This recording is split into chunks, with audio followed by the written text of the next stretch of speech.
Tonight I made some butternut squash grits with sausage and onions. I roasted some cauliflower for a side, and I still had 2 Granny Smiths, so I made an apple dessert. I started with the butternut squash. This squash was huge, but the nice thing about it is that it freezes well after cutting, so it won't go to waste. It also shrinks a lot during cooking, so I was aiming for 2 cups shredded. I put some water in a pot, added a 1/4 cup of yellow grits, and then added the grated squash.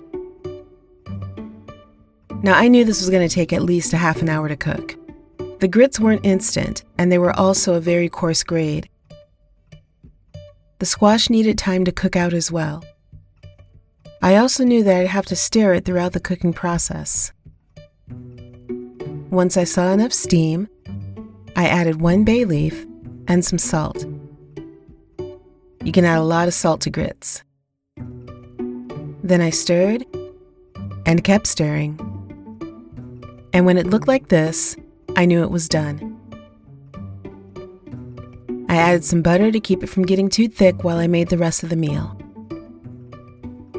I sliced some Italian sausages and some onions. I fried the sausages, turning them on their side to make sure they got fully cooked.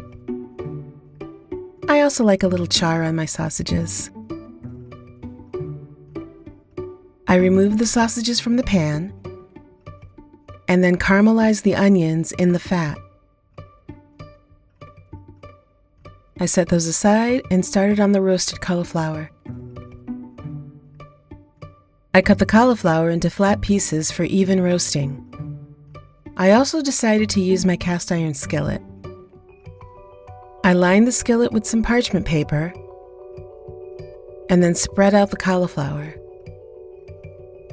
I drizzled the cauliflower with some olive oil, but then bunched the cauliflower up like this to make sure it all got coated.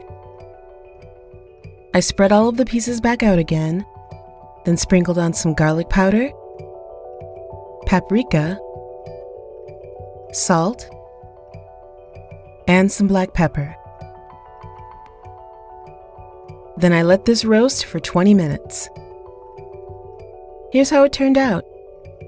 That looks delicious. I cooled down the oven to bake the apples.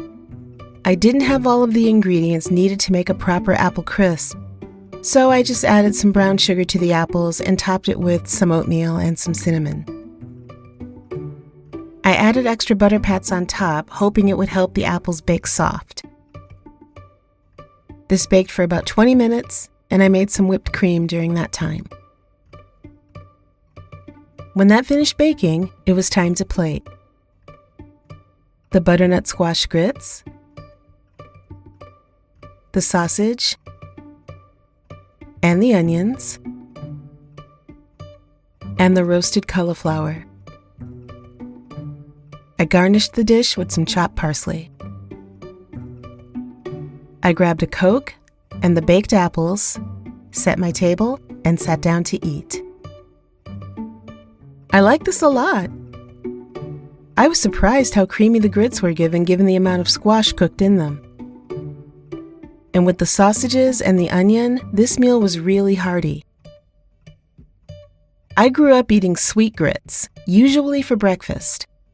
I just started eating savory grits a few years ago, but I was definitely missing out. The cauliflower was just as good. I think cutting it flat maybe helped spread out all the flavor from the oil and the spices. As for the baked apples, the apples didn't bake as well as they did in the apple crisp I made a few videos ago. But I expected that. It was still really tasty, and the apples didn't go to waste. What are some of your favorite foods that you can either eat sweet or savory? Let me know in the comments. Thank you for watching. Until next time.